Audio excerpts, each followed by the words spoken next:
folks? Jiu-jitsu here. We have the man, the myth, the legend, Jimmy. I know him as Jimmy. He may call himself something else. I actually call him Captain Hook in the gym because he always finds ways to get his hooks in and sweep you when he's training. So really fun to train with. Great mentor. He just overall someone you really enjoy learning from, and he makes practice fun. So appreciate you being here today. Thank you, man. Appreciate this. All right, so let's start from the beginning. I know you're brown belt. I know you train with me and beat me up and teach me stuff. We'll look at the finishers stuff. Thanks for that. Folks who didn't know, I did finishers. I'll post some of that video, but Jimmy was there cornering me at the time, and hopefully we'll do more of that. Yeah, dude. Kind of like traveling stuff. Yeah, it's fun. No, you killed it that day. Yeah. All right, so like introduce yourself. Let's just get cracking. What do you got? How long you been training, and what brought you to jiu-jitsu is probably the biggest question. Yeah, so my name is Jimmy. I am a brown belt at Mainline United. I trained with Sewell. I started, let's see, it was April of 2019. Okay. Towards the end of my 40th year of life. I almost joined the gym when we were in the old location. Right. And I didn't pull the trigger. And then when I finally signed up like a year later. So growing up, I did some martial arts. I did a little taekwondo. But mainly, I grew up watching all the kung fu flicks. Oh, Bruce everybody. Lee, Jackie Chan, Jet Li, all of that. And so it was always an interest, I would say. Yeah. And then got older, my career, married, had my life set. So I figured... I hear talk about jiu-jitsu with Rogan and the UFC. Wanted to dive in and see what it was like. Nice. Yeah. So, did you like have like a physical background? Did you play like sports growing up? Did you like wrestle with like your friends and stuff? Or like you the guy always doing ninja things and then you got into it? Because for me, I was always crazy about this stuff. Yeah, no. So I didn't play any team sports. I grew up doing individual sports. So. Like skateboarding. Right. And then got a little older, got into surfing, did both of those. Not a team sports guy. I almost started wrestling in high school. Okay. But I tell you what, I didn't want to do all the running and the weight cutting. So I didn't try wrestling. But I think I could have been decent at it. Yeah. I mean, the way you move, like, you don't put a lot of effort. And thank God, and it's still a lot of work. Oh, thanks. Well, thanks. Yeah, so... all you upper belts have this, like, mystical, like, let him wear himself out, and then you actually use jiu-jitsu and stuff. Yeah, but you know what's weird? Because I thought I was a slow guy, and I said something one time to Purple Belt Chris. Yeah. And he looked at me and laughed. He's like, what? And I was like, yeah, slow old man jiu-jitsu. He's like... No, you're not. And then so I was like, okay, that's peculiar. Maybe, I don't know. I'm not interpreting things right. So then I said it to Steve, and he laughed. He was like, yeah, you're not a slow guy. I was like, what are you talking about? He goes, yeah, you're a speedy guy. I was like, what? Because I think because you can be athletic. Yeah. I think no. So I don't think I'm like you. Okay. But maybe I'm not like someone like a Steve. So no, we're all like different. No, Steve probably talked to you about this. I can't remember which seminar or something. He said he went to the old guy corner because it was like some super comp gym whenever ago. Yeah. And the guys were like, what are you doing here? And he's like, I'm in the old guy corner. They're like, you're not old enough to be over here. He's like, no, actually I am. They're like, what year were you born? And then they were like, oh, okay, you can join us. He was like, yeah, I'm not going to train with all these like 20-year-old like gym crusher world champion black belts. I think it was like a back in the day like black belt seminar or something. Right. Or whatever it was. And I was like, oh, okay. Yeah. That's dude, black belt rolling is a whole thing, especially like our team, like tag team. Yeah. Like there's this pressure game that's like, I want to get Jared, there. actually, big shout out to Jared. I'm going to reach out to him and see if I'm sure he'll do it. Oh yeah, he'd be great on here. Yeah. All great the folks. Talker and everything. Yeah. So how would, she started in 2019. I started in 2019, but then I stopped because of COVID. And you're really good. So obviously you've learned a lot and progressed. How has your jiu-jitsu changed, do you think, since you started? Yeah, so, you know, the weird thing about learning jiu-jitsu, I don't know if you ever were like, how do I learn this? Yeah. You kind of just show up, do the drills, and then try to fumble your way through rolling. Yeah. right? And everyone in the beginning says, I don't know what I'm doing, Right. because you actually don't. So I guess I went from I caught the bug first day. Like, Right. even though I was getting my butt kicked, I loved That's it. part of the thing. Like, I got to get to a point where I can actually do something, I hope. I can't. Yeah, but even the surviving and the dying was still enjoyable somehow. Yeah. Right? So somehow I went from, I guess, absorbing enough to being able to hit certain things, because you have to have a certain, I think, amount of success to keep you going. You do. Or else, if there's no results, then you kind of can give up, right? But Oh, yeah, like, I end up, like, white belt example, like, I end up inside, or just example in general, I end up inside mount, what do I do? It always happens with the same person kind of thing. yeah, but I started eventually, in a small gym. So Yeah. in a smaller gym, it's like, oh, the same 5 people are Right. exaggerating, right? yeah. But once you start to hit stuff, then, you get hooked a little bit more. Yeah. Right. So went from that to hearing people talk about, Paul talk about things like, oh, as you develop your game, and which I never really understood what that was, Yeah, I was going to ask you about that next. So when you figure that out, let me then, let me know. when people would say things to me, that's when I kind of to think that maybe I'm developing some type, like, call me Captain Hook or what have you. Yes. Right. I do remember 6 months in just going for sweeps like all the time. Right. So I remember that. But then other than that, other things you just kind of collect and end up doing and not realizing Right. that you do it until people point it out. Because I'm not really, I would say most of the time I'm not really too conscious of, I can't think about what I'm doing. I think at your level, it's just probably a do lot harder. I think that's the point, right? That progression from maybe mid-tier purple to brown, I think, doesn't that have a lot to do with you being able to just react and think on the fly? Because if you stop, we know this, competition or not, if you're rolling and you have to stop and think, unless you're in a great camping position, no, you're wasting time, or it's over already. Right. And whoever's rolling with you is just waiting and maybe giving you a chance. Because there's our friendly gem rolls versus, like, in a competition, you think it's over. Someone will do something silly, or like just good and get you out of your element, right? Yeah, well, I don't think I had ever in the past learned jiu-jitsu so that I can think about the jiu-jitsu. Right. Like, I think part of it for me would be I don't know if you hear people talk about some type of active meditation. Okay. Where you're not busy with your day thoughts. Right. Right, random thoughts. You're just kind of you're in the flow, and you're kind of doing the thing. Right. Rolling was always that for me. Like, I couldn't think of what to do because I would just do stuff. Right. And react. And I think when you initially start training, all of your instincts are just normal human instincts, and they're all bad. Like the framing, bad framing, bench press, separating like the limbs from the body, things all like of that, right? So then you have to unlearn that.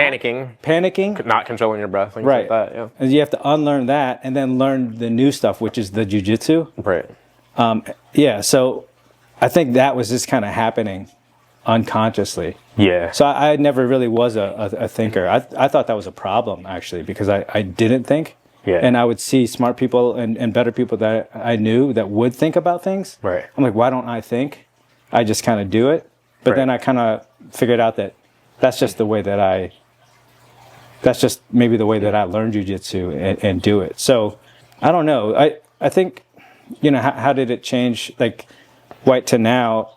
I think I just collected enough of the tricks and the moves to hit repeatedly.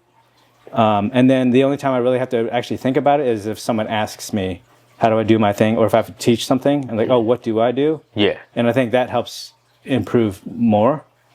But that kind of came later because I was kind of forced to. So I don't know. It's hard to look back at it, To me, it's just like, it just kind of happened. Right.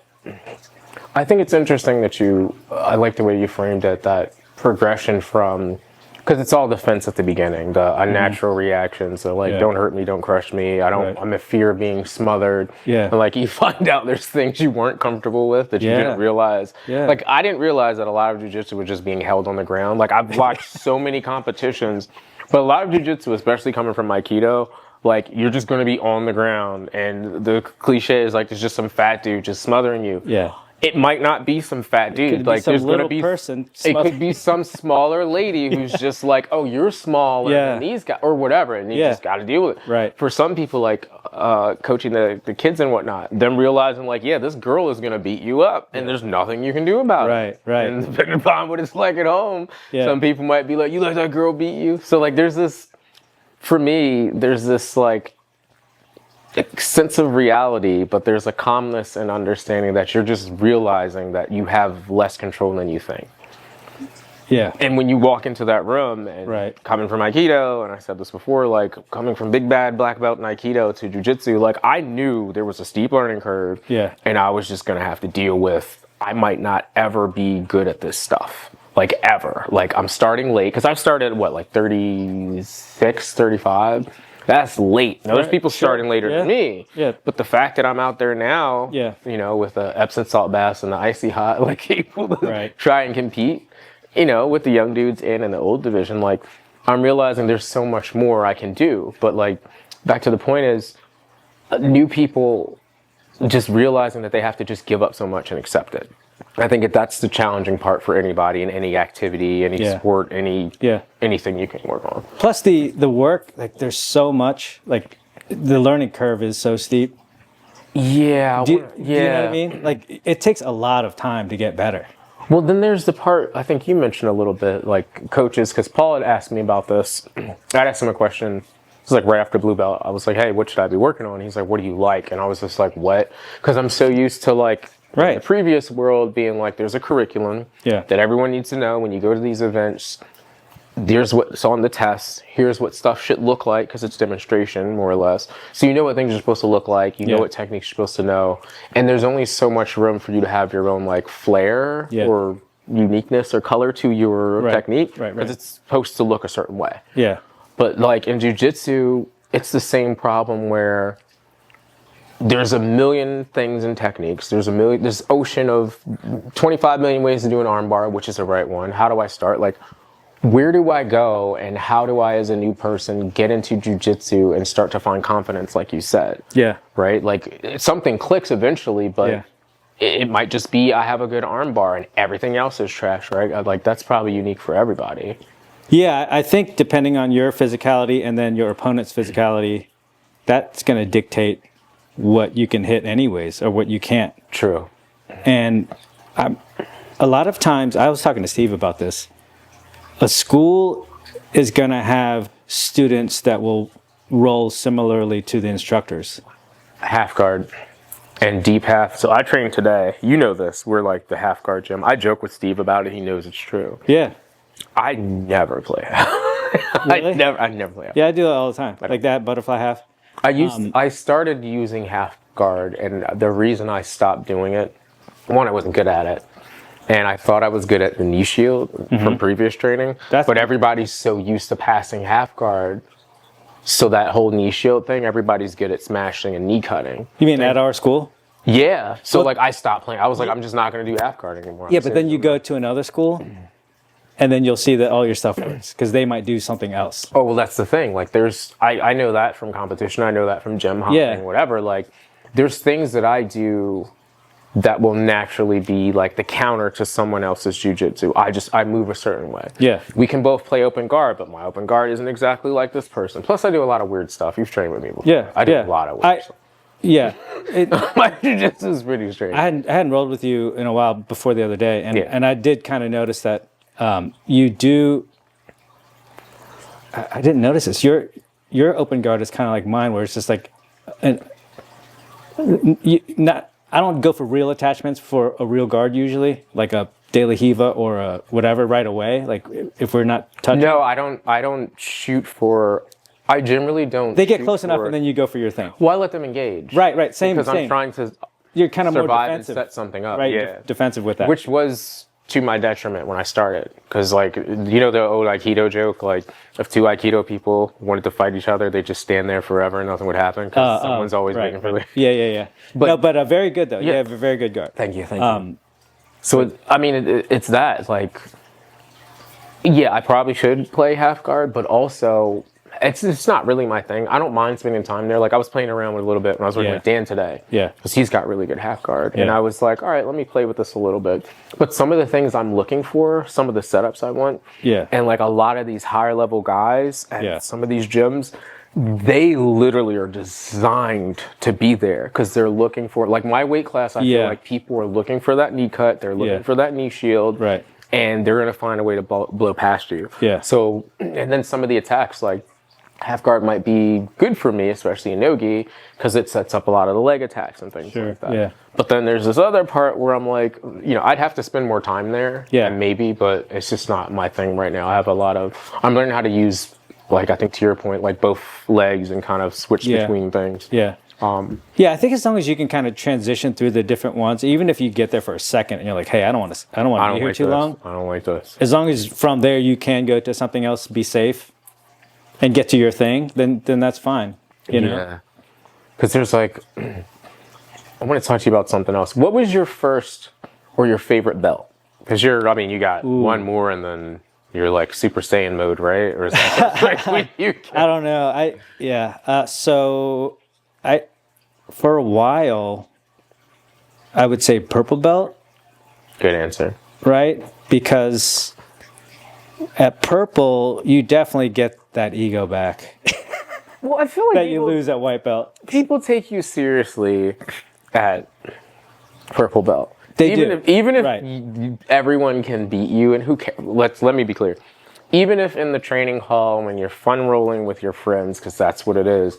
Even if you have this idea that like, oh, you can't give everybody a difficult time, people respect that you've made it that far. Right. And chances are you're probably pretty good. I mean, people aren't just throwing those belts away, like, you know, and it's hard to gauge everybody. I mean, you're an instructor, you know better than I do. Like, it's hard to gauge like this purple belt versus that purple belt. Because Dave and I talk about this in the last podcast.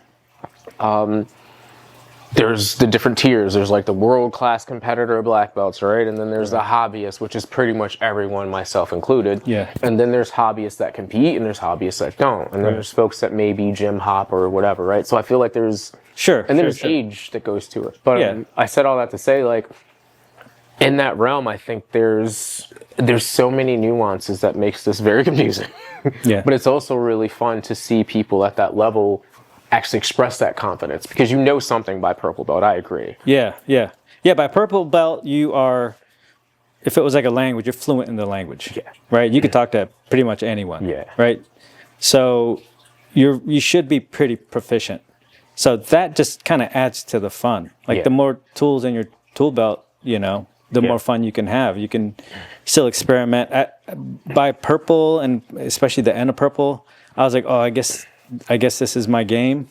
You know, you kind of know more about your game, and you can, for me, I was kind of just getting more success with that, with the stuff that I was doing, and just having a lot more fun, right? So let's talk about that. Yeah. This is advice. Someone asked me about this, a friend of mine, no one we train with, but someone asked me about this. How do you keep it fun? I have my methods for doing this, but it doesn't all work for everyone, right? Yeah. Like I'll gym hop, I'll compete and stuff, which some of those things drive people mad because they have anxiety of, I got to go to this gym and someone might hurt me or something, which could potentially be true. It's not. Yeah. In general, folks are usually pretty nice. Yeah. But how do you keep your training fun? It sounds like your exploration and just your game and expanding from that sort of helps, right? Yeah. Since I'm a hobbyist, we all train voluntarily, right? I don't have to be there, right? So if it feels like work or if it's a chore, then it's going to be less desirable to train. Right. So for me, knowing that, and we all have our lives, this is a fun time. So I've always had fun training from the beginning. And so then when I go into rolling, even if I'm at another gym and I'm rolling with someone I've never met and may never meet again, I'll still look at it as like, okay, well, if I just assume right off the bat, even if I've trained with you forever, that right now they're better than me, and I just kind of want to see how it goes, then I can have fun. Because I look at it more of like, I don't know if this is an appropriate metaphor, but let's just say like language, right? So if in the very beginning you know nothing and you got to learn the letters and the words, right? At white belt, and then eventually you can do sentences and paragraphs, blue and purple, Right. So the more proficient, the more words I know, the more I can speak to you. Right. Then the better of a conversational role we can have. You can actually express yourself like fully with your jiu-jitsu. Yeah, so it's like you can be talk, I creative, talk, yeah. you talk, I talk, right? And that's going back and forth. Or sometimes it might be, you know what, you're not saying anything today. Shut up. I'm going to railroad this conversation and just smash the dude, right? Or other times I'm getting cooked and I can't get a word in, right? No, yeah, I like that. That actually works really well. That's cool. So it's like, I think it's fun because, maybe I get to work on this sweep today or maybe I taught a class and everyone drilled the exact thing I did. And then I want to do that thing on them just to show them that it works. You got to show them who's boss. You got to show them the move of the day if they don't do it. Right. Someone has to do the move of the day. Or put them in it so that they can hit it, Oh, yeah, that's true. Yeah. Talking about teaching is a nice segue. How do you gauge what you're teaching versus what you're working on? Because those are two separate things, or those the same? Because, you teach at a gym, there's a curriculum, I don't know how that works. Like, there's stuff you have to offer to your students in your class, obviously, but then there's the you. So, like, how do you balance those two paths, right? Or so what I end up teaching has evolved because, well, I don't know if you ever were thinking this before you started teaching Aikido, but there was the like, well, what do I know and why'd they ask me to teach kind of a thing? Yeah. You know what I mean? And it's like, well, I don't know. I trust them. So I must know something. So yeah. I would just try to work on the curriculum that Steve has. Like he has one. Right. And I could just follow that. He never told me really what to teach. Okay. After a certain point. So it seems like sorry to cut you off. It seems like and we can come back to this, the coaches are generally in line. There's a theme sometimes. There is a theme that he'll be like, yeah, this week we're working on Mount B or whatever, and it's a thing, right? A context of whatever you got to teach. Right. But I basically just teach my game, right? Mm-hmm. And so earlier you were talking about all these tricks or all these moves that you can learn, but you end up just doing the same few, at least for me. Do you know what I mean? Yeah. So I just teach my game, and then what I've been doing a lot more lately, since I now teach the ultra beginners. Right. I call it the whites only. That's the Sunday. But that's so many things. Some people might have an issue with that. No, that's going to be the title. Yeah, whites only. It's going to be like my class. So you're going to look at the picture and be like, nah, I'm clicking on this one. Nope. So then I try to think of, all right, what does a beginner really have to be good at? And it's like defense, right? So framing, being safe, escaping, maybe some sweeps. I would love to teach more attacks, but I'm like, you should be able to survive and be good at that, and getting really good at escapes. I think that's an interesting Donaher talk about it. Yeah, because I noticed I talked to Sean about this. Everyone sort of has their like, I don't want to say place, their like specialization. Yeah. I feel like there's a slot that everyone feels. Now, for someone who's not paying attention to all that, who just wants to train all the time, I've talked to some folks about this, no names, and they can say like, oh, everybody's just doing whatever, or I don't like this, I don't like that. There's something for everyone, but I feel like if you actually look at it from like 30,000 feet, I can see how like Sean has a thing and a space he fills. See how you do it in your class. Like I've only been to the 6 a.m. or 5 a.m. class a few times. I don't know all the folks who are teaching, but I know Steve and Paul, and even with Annie or whoever, and I've taken Kat's classes. Like everybody has a little spot they fill. Yeah. And I think that's kind of cool because it's like a different flair, even if it's the same theme. Like everybody has another piece of that puzzle, I think. Yeah. So I've been thinking I should really hammer the fundamentals, because I don't care what you do, you can't get past those. No, it gets harder, because I think at the higher level competitions, it's nice to see the fancy demo reel stuff, but like people are still just doing like basic arm bars and rear naked chokes. Like it's always the same. Oh, the body lock change sizes, but like if you look at any of these super hot things, aside from the scrappy exchanges and the things like that, like you're seeing the same basic principles being addressed at high level, especially in gi, because those matches are slower. People think they're boring when they're not, and then somebody's like, oh, I just did this cross collar choke. It's like the most like the first Like thing you learn. Right. Right, but then that's the high percentage thing that these Right. high level people are doing. So like, there's something to the fundamental. Yeah. So you can't get to the fancy cool thing without going through, which a lot of us kind of want to skip in the beginning, right? How do I get better at this faster? Yeah, But I think, what my mode is now, just focus like hardcore on the super fundamental stuff for the new guys. You should know this. You're not going to get to blue if you can't do this.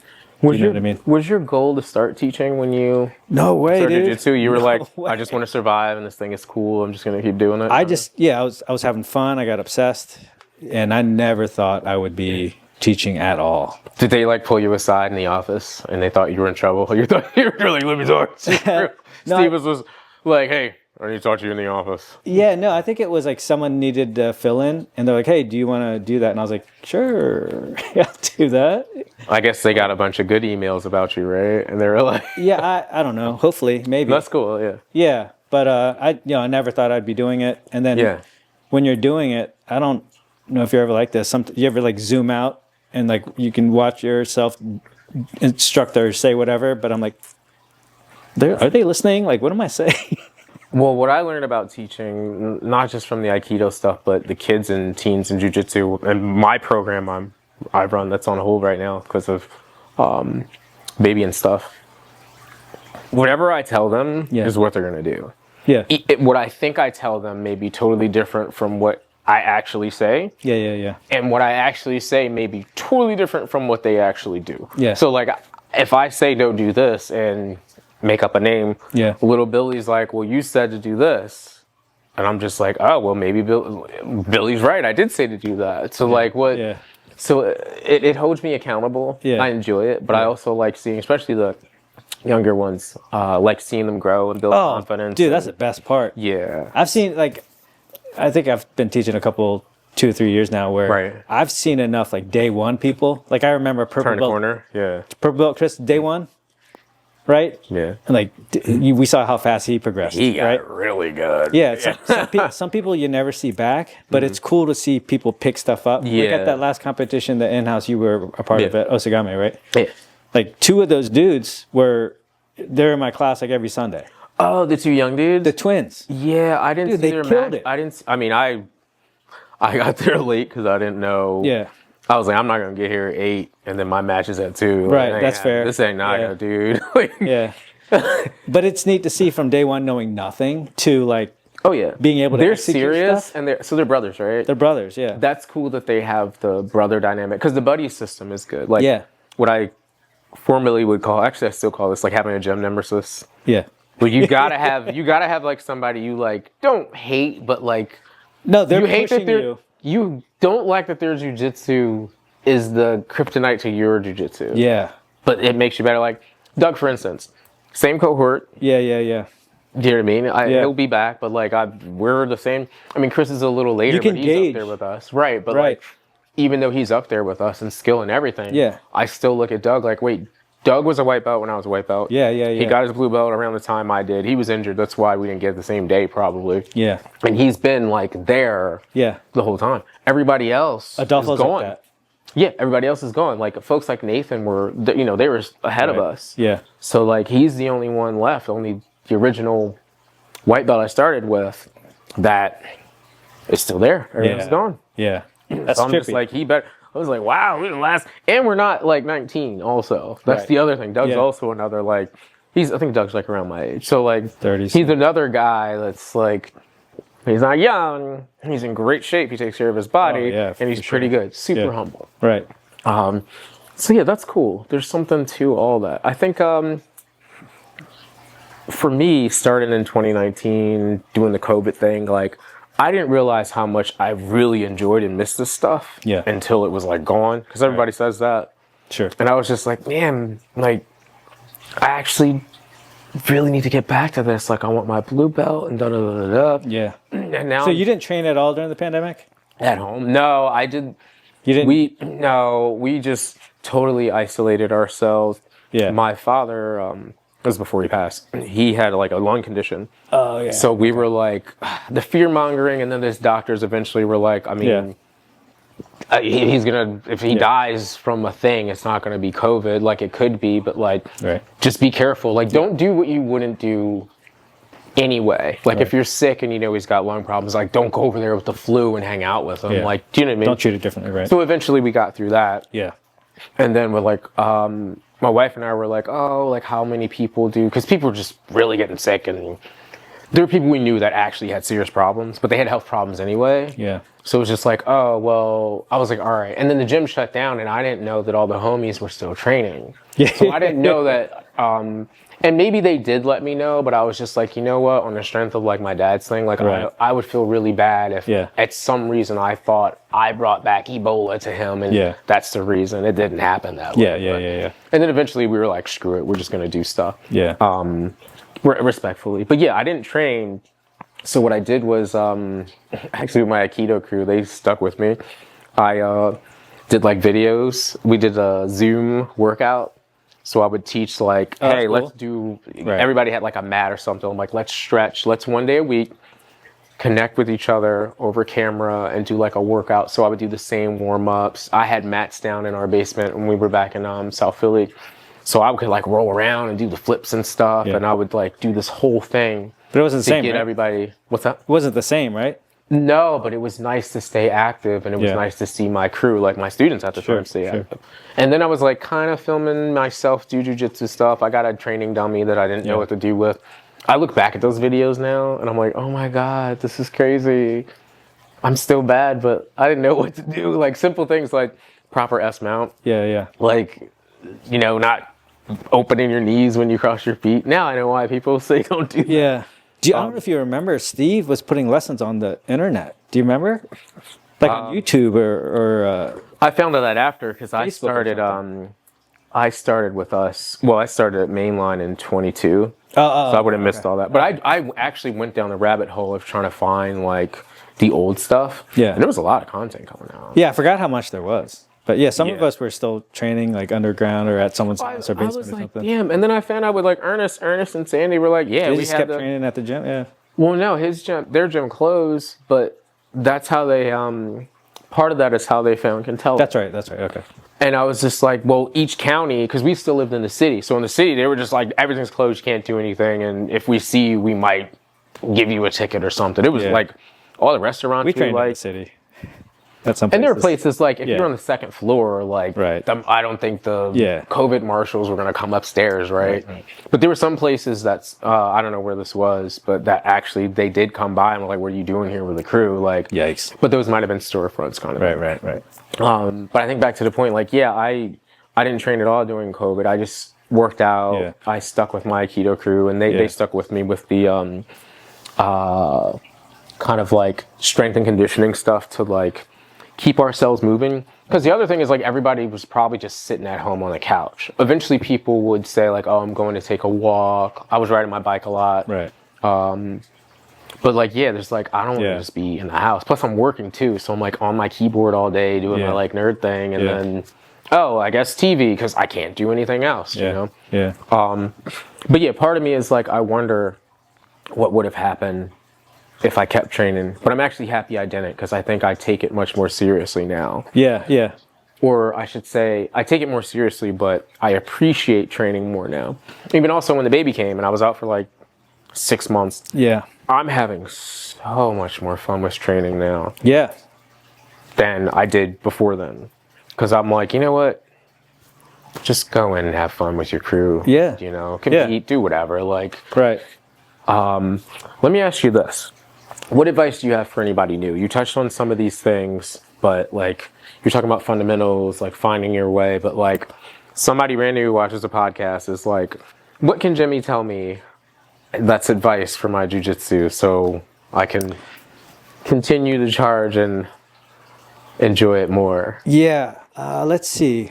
I think basically, what's that? There's a lot. There's a lot. Well, there's that one cliche where it's like you got to be comfortable being uncomfortable or whatever. Yeah. So that's one of the things, and you kind of learn that. I would say, don't think of it as work or like that, or always having to win. There's that. right? Which I think that you can see when you roll with people who want to win. But I would say, don't think of it as like you're trying to win. Just think of it as it's going to be fun if I get better at this thing. And Right.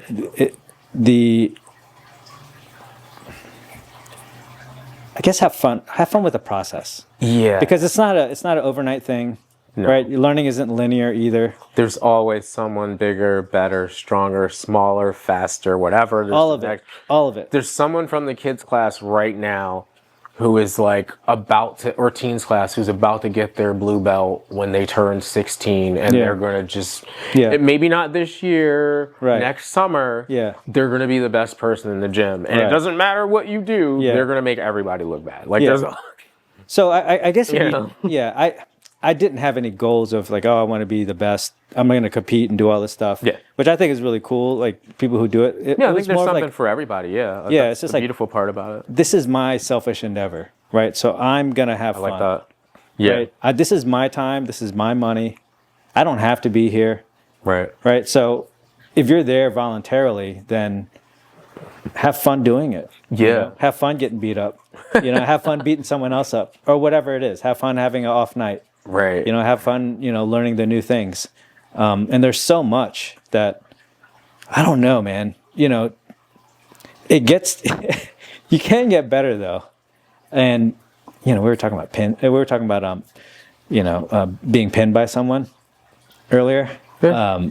I can name names of probably on the, let me do this. And Dylan, I know we're going to do the podcast, so I'm calling you out in a good way. Knowing that Dylan could come into the gym at any point in time, pass my guard like nothing, or Valor or any of those dudes, but I'm specifically saying Dylan, and just do whatever he wants. Yeah. But like, there has to be fun in that. There is, because that person is working on their thing. Yeah. My goal can't be to one day I might learn and reach a level of my ability. Yeah. But he's a different weight class. He has a different focus. This is his life. This is what he does, right? Yeah. But at some point, he was at your level. Do you know what I mean? But that's the thing. It's very difficult. It's a lot easier to do that now, but it's very difficult, I think, at the beginning to look at what could be considered the end goal. Like, I have my black belt, because that's kind of like the marketing pitch we get from the internet, which I don't think is true. I think I went through this. Like, oh, you need to get to your black belt. And then you have these mystical powers, because a lot of the internet is like the blue belt is like the magical thing and everybody respects you. There's other belts in between. No one knows what the hell a purple belt is. But then there's like, once you're a black belt, like, you know so much and you're so good and you're unstoppable. Right. There's that. I can show you the YouTube videos. I can show you the articles. That is against maybe a stranger, someone who hasn't trained. Yes, you were probably pretty unstoppable. Yeah. Unless it's like a rare super specimen of a person who is pretty bodily aware and can. Right. So, do you think? Okay, if I take two people who've never done jiu-jitsu, right? Okay. And they're watching jiu-jitsu. Okay. You can have one person that says, "I could never do that," right? And then the other person that says, "Well, if they can do it, I can do it." Right? Yes. So if both of those people take their first class, one is probably more likely to stick with it. Probably the person, I want to be honest with you, probably the person who doesn't think they can do it. You think? It depends, and there's probably studies on this. Basically what I'm alluding to is like how self-aware some people can be. Right. Because the average person will say they can fight. Right. Yeah. And let's just talk about the internet. The average person swears up and down they can fight, they'll poke your eye out, they'll do whatever. The see red thing. Yeah, they can just fight. They know they can fight. The average person who has the energy and confidence to go, depending upon how they are, their mentality, might realize that they actually can't fight. This is too hard, and then they might quit. Yeah. And there's a lot of variables there too. Like I talked about this with Dave, how hobbies. Some people there's a certain time, like a honeymoon period with hobbies where like maybe it's 2 years or something, it gets expensive or takes up too much time or it gets too difficult. Right. Because you experience other people who are better or something. Mm-hmm. And then that's the cutoff. And then people, they might not put that much effort into something. They just go on to something else. Yeah. So I think part of me thinks that it's probably more likely the person that thinks they can't do it will do better. because if they actually are willing to go into the room and try it, they're going to be a little more focused because they have a slightly more realistic expectation of what to expect. Okay. See, I was thinking the opposite. I've seen both, but I'm sure I feel like there's sure more both apply. people that, Right. yeah, I think I've seen more people who are like, well, I don't know, because somebody drugged them there, right? Yeah. Because a lot of people, they have a motivation from, I think it's cool, I don't know how to do. Like, they want to do it, but they might not think they can actually do that well, right? Yeah. Yeah, I guess I was just thinking, for me, if a person can do it, then I probably can do it. Like, I'm not going to deny myself the opportunity right off the bat. No, I think I So think if you're there's interested, something to that confidence. Yeah, Yeah. I've seen people. I mean, we have some folks like no names. Like we have some folks who are like, I can do that, and like they do. They're like, I can do that move, and like they look at YouTube, they do the thing, and you're like, oh. Like, I don't know how good it is, but the mechanics of physically watching Yeah. a video of somebody doing a flippity-do to a Choi bar and then them doing it, like, yeah, that's some really, really serious skill. Like, the muscle memory and mechanics, like, some people can just do that. Right. And then some people, it takes longer, but, like, I don't know, it's hard to gauge, like, I guess it goes into something else. It's hard to gauge, like, one person's ability versus another, right? Because I think the cool thing about jiu-jitsu is there's so many directions someone can go with their game, and they can maximize their skill with body limitations. Yeah. I'll show you this. I didn't post a match. He's fine with it. This guy, I had a match with, had one leg, a prosthetic, and I didn't realize he had one leg, and then like I knew who he was because I was looking around and I saw his name, and he's like competes all the time. He's a great guy.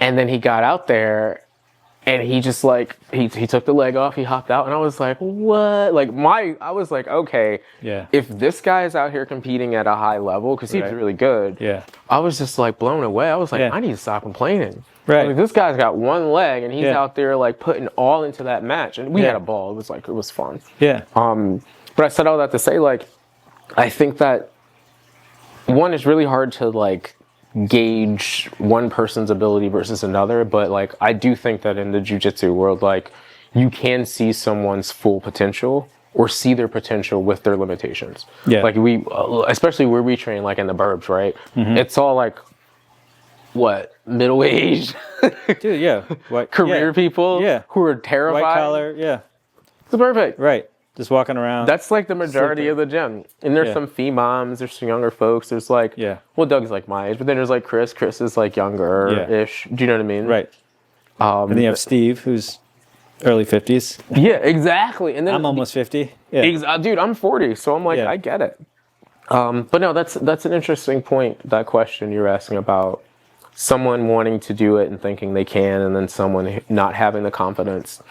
I think you could probably see examples of both. I've seen examples of both. You know, dude, honestly, I'm just at the point now where I think, barring, as long as someone's not shirking any responsibilities or purposefully doing any harm to someone else. Yeah. Like, if you want to do it, do it. You know what I mean? If you're interested in jiu-jitsu, just try it. Yeah, give it a shot. Right? Because you can have all these preconceived notions of what it is or what it's going to be like. Right.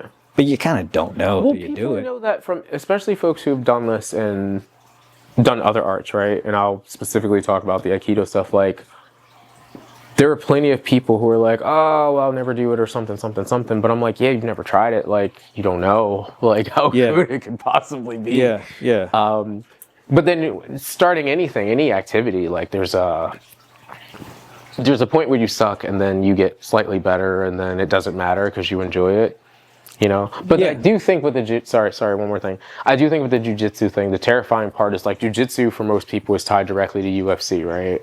Yeah. So most people don't know the difference between, well, it's a grappling match with no strikes and UFC 357 and blah blah blah, right? They assume like that's what you're doing. Right. Because when I start, people are like, oh, you're doing that UFC stuff now? And I was like, well, I was doing half of it. MMA. Well, no, I was doing more of the MMA stuff. Oh yeah, you did striking, right? Yeah, I was doing more striking than I was doing jiu-jitsu one day a week, and I was doing striking 2-3 times a week. Dude, I actually liked that more at the beginning, and then after the pandemic, I was like, oh, I'm just going to focus on jiu-jitsu. Jiu-jitsu with striking is way different. I think it levels the playing field. Oh yeah, you're not hitting pretty sweeps. Someone who can, well, no, I've seen some people. Have you ever put gloves on with Tony? Dude, I do the MMA class with Coach Hector. That's right. Yeah. So it's Tony's he's good. His jiu-jitsu and his striking are interesting together. Well, yeah, we talked about it because once you throw that in there, it's a different grappling game. When we do this, and I do put on gloves with him, I like purposely pulling guard to see what he does because he's like, you can't do that. And then I do. And then I end up doing again, my weird jiu-jitsu. I end up doing all this crazy stuff. But I'm like, dude, I can hit you from down there. It doesn't have to be up kicks. So there's weird things I'll do. And he'll say it. He'll be like, oh, you can't do that. And we're joking. And I'm just like, okay. And I do something weird and he probably does something. No, it's interesting. It levels the playing field because I think this is true. I've seen this. You see those videos of boxing people when they get sick of the other person cheating or something. Yeah. Or there's some kind of disagreement and it's uncomfortable. They end up grabbing each other. Yeah. Yeah. But then when you see Jiu-jitsu grappling people get upset with each other, they start hitting each other. If they get in a fight, right. So, they don't do right. Well, they just what does that tell you? The natural response is something else. Yeah. So if you do both, one or well, my thing is if you put them both together, what happens? Well, no, they just end up eye poking and fight. It just ends up being a ball, right? Both. Yeah, that is humorous though. That's weird, I think it's hilarious. It's kind of ironic. I think it's funny. Yeah, can I ask you something? Yeah. Because I've been thinking about this. Okay.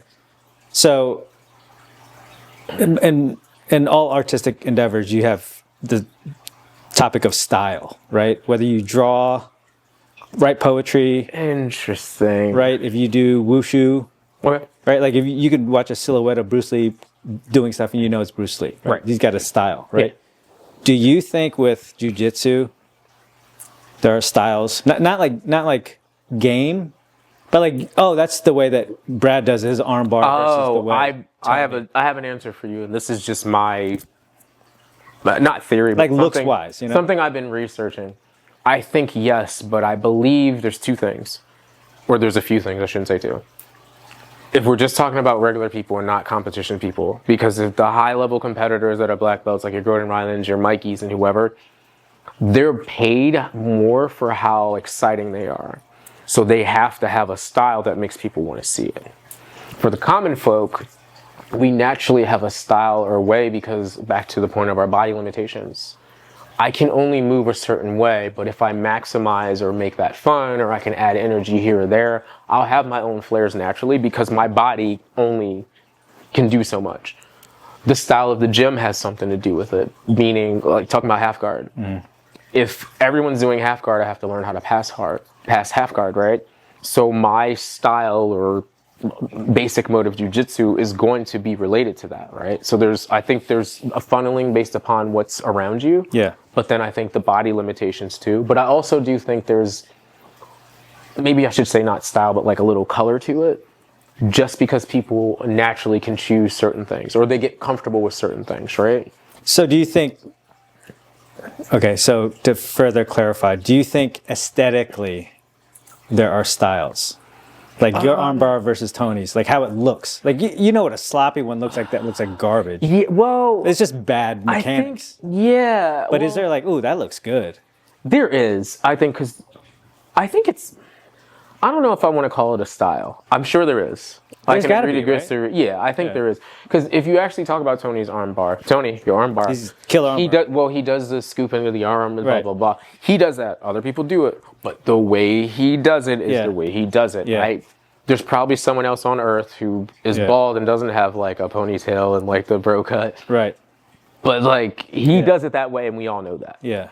Folks from other gyms know that. Yeah. With judo, you could have a certain uchimata and it looks different. Yeah. Right? So I'm just wondering, besides...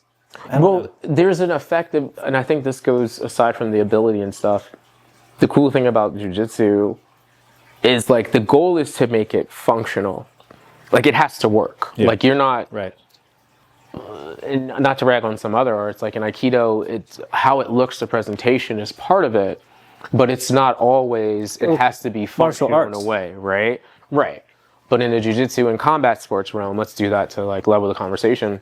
Yes, I know that my fancy armbar, as cool as it looks, but I do it quickly in this way because bam, I know. Right? There's certain passes I like. I don't just like them because they work for me. Yeah. I mean, I don't always watch the video, but like there's certain things that like I think your own flair, your own style, I think there's something to that. Yeah. But at the higher levels, like I said, those world-class champion, I get paid to do this competitors, their style has a lot to do with, you know, their paycheck. Yeah. So that they have to be, I mean, or maybe it's just highlighted more and maybe at a lower level it's the same, but because they're in the spotlight and that's their craft, they spend all their time perfecting it because that's a profession. Right. It's highlighted more and we can gravitate and say, oh yes, Mikey does his footlock a specific way. He always shoots for this, blah, blah, blah, blah. Like that's his setup. His style is pull guard, blah, blah, blah, grab the foot. Yeah. Whereas Gordon Ryan's a little different. He's also in a different weight class. So like his top game and all that is different. Even the way he heel hooks. He's got like a bigger guy game. Even though he moves kind of like a small guy. Right. So I think, yes. I would say yes. I know we went around the mountain, but I think I think there is a style. I just think people use that in the traditional martial arts sense. I've seen that used style as a brand, meaning our style, our school, that's our brand, right? Yeah. That's how we get people in the door. Whereas in Jiu-Jitsu, I haven't seen it, and you've been around longer than me, I haven't seen it as the Jiu-Jitsu gym having a style per se, right? They're like the competition gym or they're not. Or they run their gym a certain way or they don't. But I don't think it's like, we all do the shotgun armbar like this. Like, I haven't seen that. Maybe those places do exist. So I trained with a guy, he was in town. He dropped in. Okay. Found out later he was a black belt and taught at a school. Okay. And he asked me before we rolled, what kind of gym are you guys? Like, what's your... He didn't say style. But no, he might have meant, are you like... Did you mean like... Are you like a competition gym? Are you in a...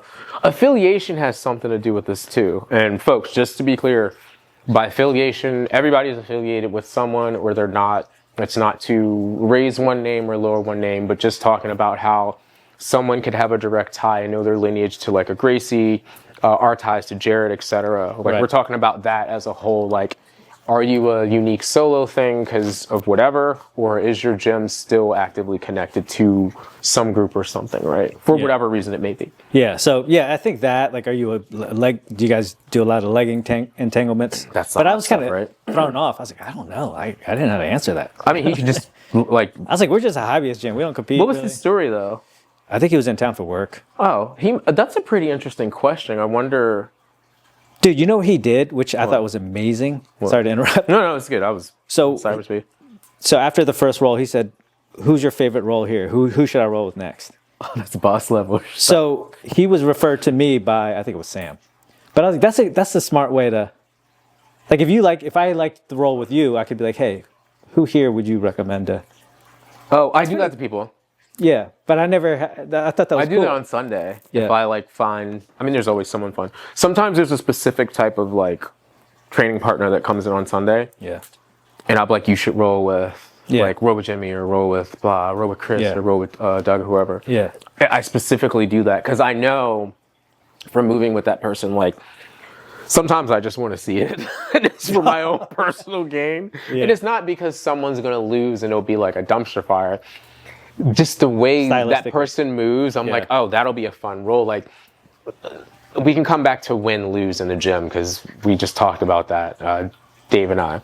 But just seeing how their strategies would work together. Yeah. Because if it's somebody that gives me a tough time, I'm like, they move this way. I bet Chris or I bet Doug or somebody can give them a hard time because their game is totally opposite of mine, right? We don't do the same thing. We're like polar opposites. Train the same gym. Yeah. Definitely look like totally different people from different, our jiu-jitsus, right? Yeah, that I didn't realize a lot of that until I started teaching and just like not rolling and watching people roll, where it'd be like, oh, you do other stuff because they're giving you different looks. Well, we have so many instructors though. Yeah, but like I guess I didn't realize my game or other people's game because you're gonna address whatever I throw at you, and Chris might not throw the same thing at you. So he's going to actually move. There's stuff he likes. He moves a different way. Yeah. Right. So I got to see a lot of people like, oh, man, that's awesome. It was cool to see how good people were against a stranger person. Or like, oh, they can hit the armbar. They never got it off on me because I already knew the defense or whatever. So it's cool to see. You know what I mean? I was going to ask you the competition question. I'll ask you the competition question. Yes. Yes, there's benefits to competition. We know. I think so. I know there's something for everyone, so people don't have to do it. But like, Yeah. I think people should try it once at least, just to get the exposure of just that.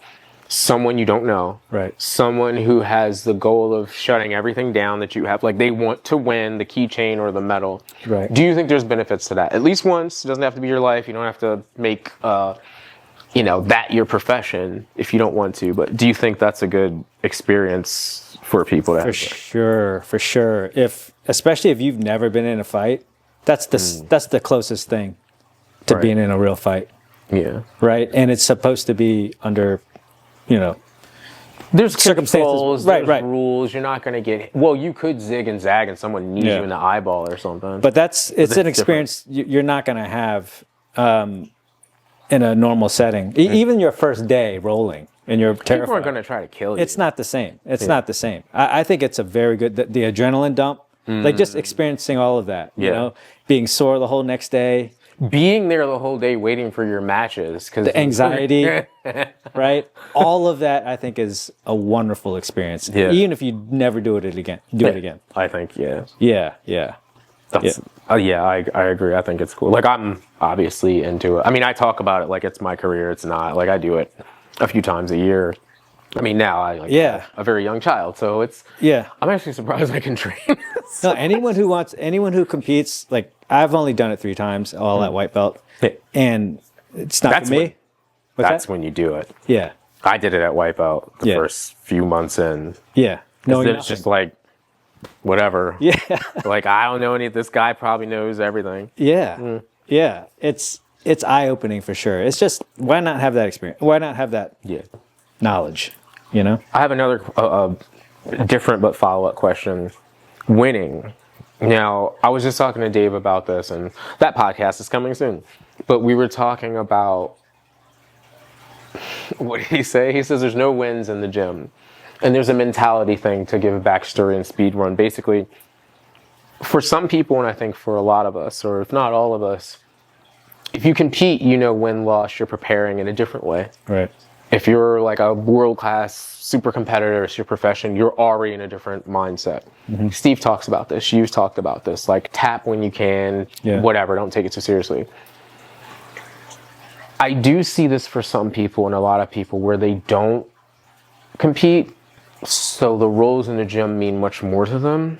Oh, yeah. And I like how Dave crafted it, where there's just, remind yourself that there's no wins and losses in the gyms. Like, if this is your hobby, this is your activity, this is fun, assume we're all not world-class competitor professionals. I'm not Gordon Ryan the last time I checked. Right. But like, so, okay, I'll tap. Yeah. I might make it difficult for my partners. Yeah. Yes, that's my job. Do I want to tap? Yeah, when I need to. But also, because I'm competing, I understand the risk and how long I can stay in a position, plus previous training. I know how weirdly I can mangle my body, or someone can, before I'll have to go to the hospital, or I'll be limping the next day, right? And there's a risk. Yeah. But then some people, there's, I gotta win. So how do you define that? Like, is it true? Like, is it a win in the gym? Should we be thinking of our roles and taking them that seriously? Or, to your point earlier, is it a matter of, I'm enjoying my hobby, I should want to win, but I shouldn't think of this as like, it's a competition and I gotta be better than all these other folks in the gym? Yeah, that's a good question. There definitely are people who are super aggro for whatever reason, right? And it might be the stresses of life. You come to the gym, you gotta set them straight, let all that frustration out. And someone like Chris Diaz would be like, at the end of the day, what are we doing?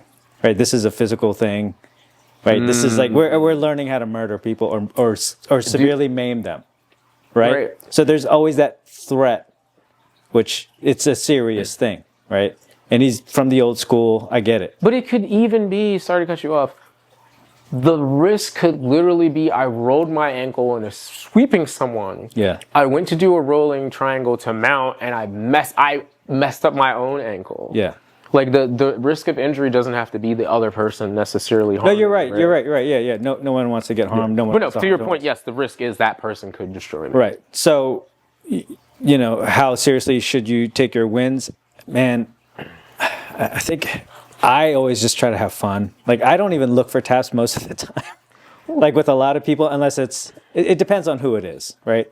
But like someone, like if I roll with you or some other people, I just, to go back to the conversation or language analogy, right. I just like having the conversation, right? Sometimes I don't want to tap and reset because I want to just go from there. Like, how far can we get?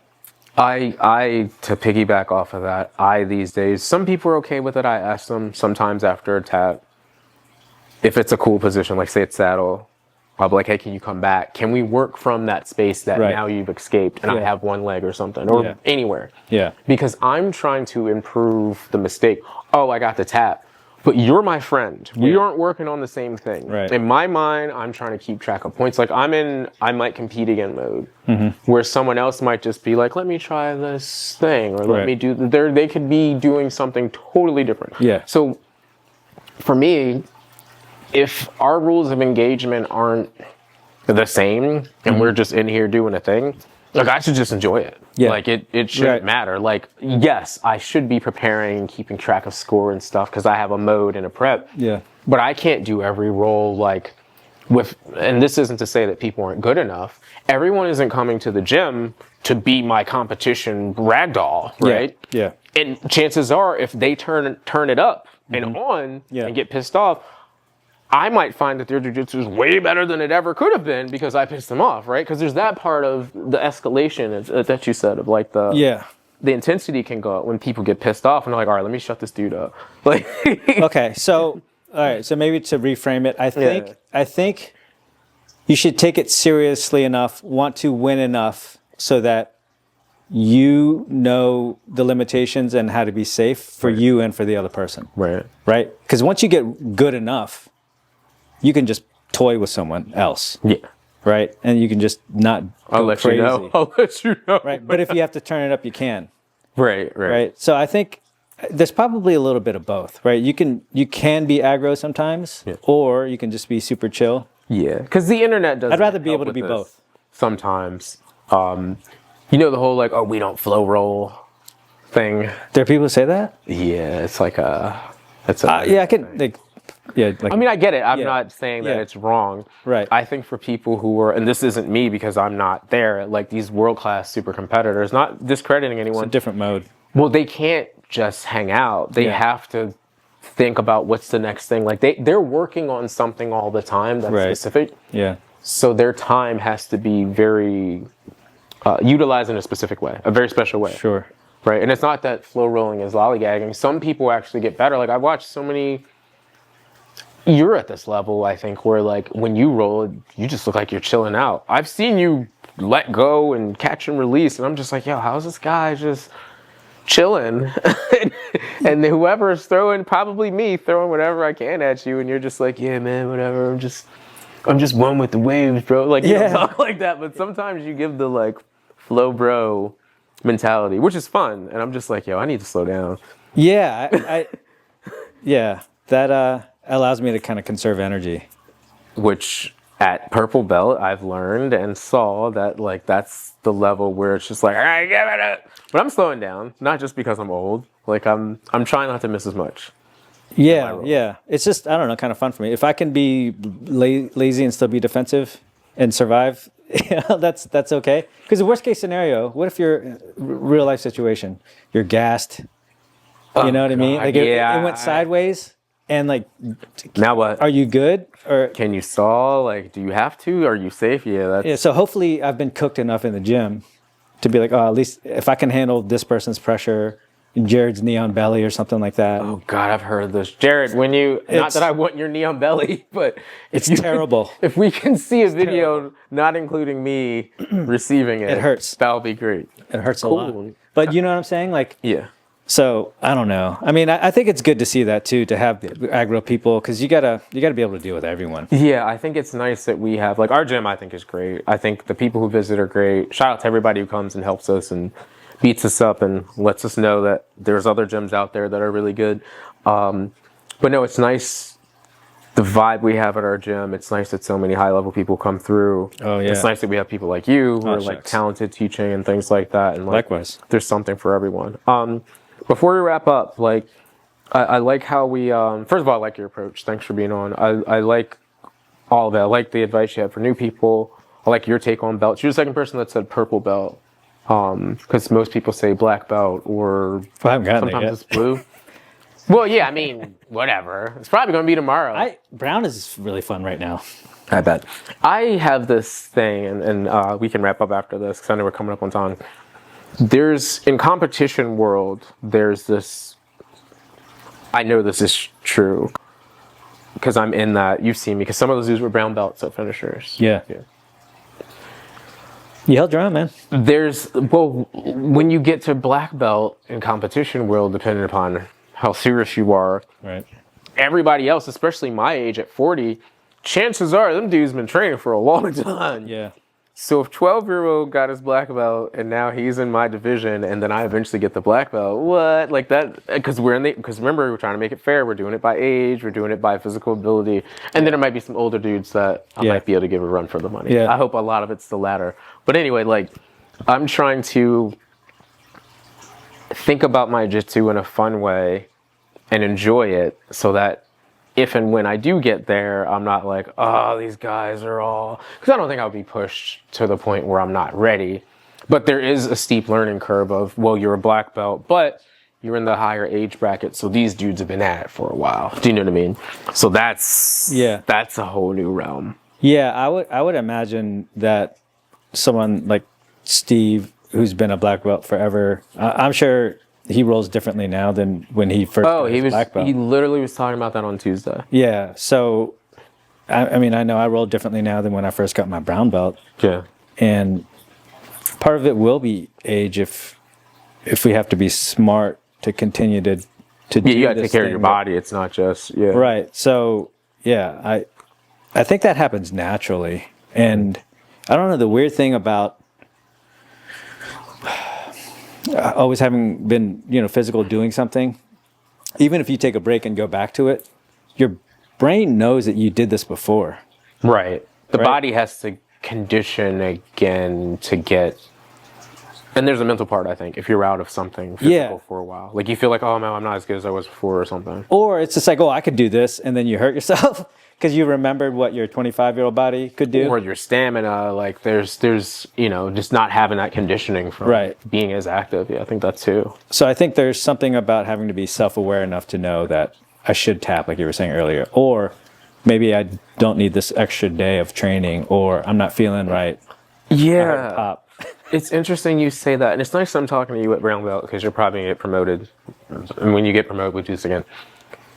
I guess it's mostly been black belts I've been talking to.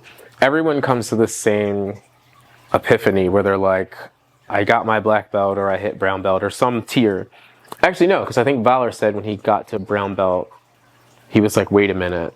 And I think Eric Naples had a similar epiphany where it was like, wait a minute.